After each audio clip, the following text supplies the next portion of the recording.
News Update. Naghahanap sila ng lusot. Lahat ng lusot, nilulusot. Alam mo yun. Kita na natin yun. Kung hindi natin sila papayagan yan. Lumaki, 2.4 million.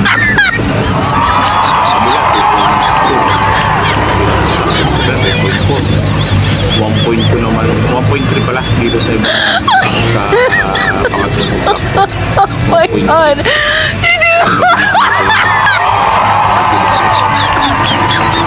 Kaya ingat-ingat tayo guys. In the Philippines, they are willing to have superpowers, where it can carry heavy things Oh my without God. difficulty and fight with bad people who cause disorder in society.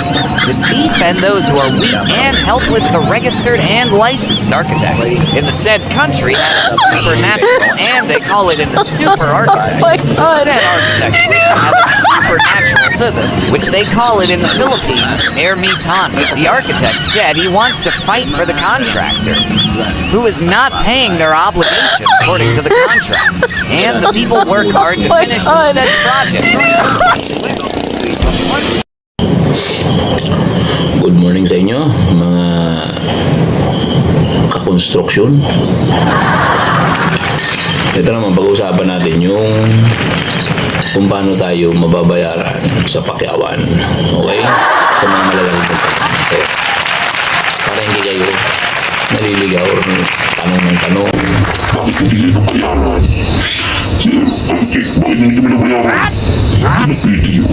Hindi pwedeng sisihin niyo yung mga engineer or architect sa site kung bakit hindi kayo nabayaran. Una-una, sabihin sa inyo, ang pagpapasok sa mga ganyang laraman, lalo mga construction, Hindi nyo makakasama It's called a punch list because historically manually punched out holes next to each item on a paper list to show that Ano po nang tatanungin sa kanila?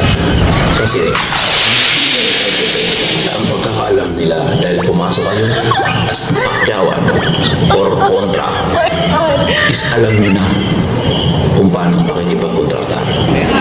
correct installation, well as incidental damage on existing finished structures. Bigay nyo na lang yung pera para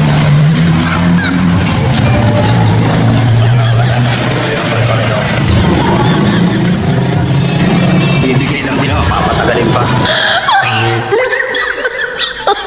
Oh my God! Yung pinaka-project manager doon. Ha? Tanong nyo sa kanya kung pag nag-final case dyan, ako ba ang all bibilangin? Architects News Update.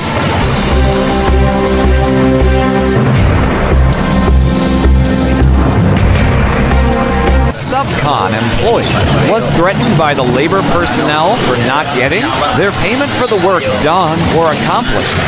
The project manager had a terrible day by that time and asked for help, but no one is willing to help. Even the clients are ignoring the project. The project manager or subcon employee was threatened by the labor personnel for not getting their payment for the work done or accomplishment. The project manager had a terrible day by that time and asked for help, but no one is willing to help. Even the clients are ignoring the project. Maintindihan. Tapos ang ginawa nila nag-post sila ng mga hindi ka pinayaran pala.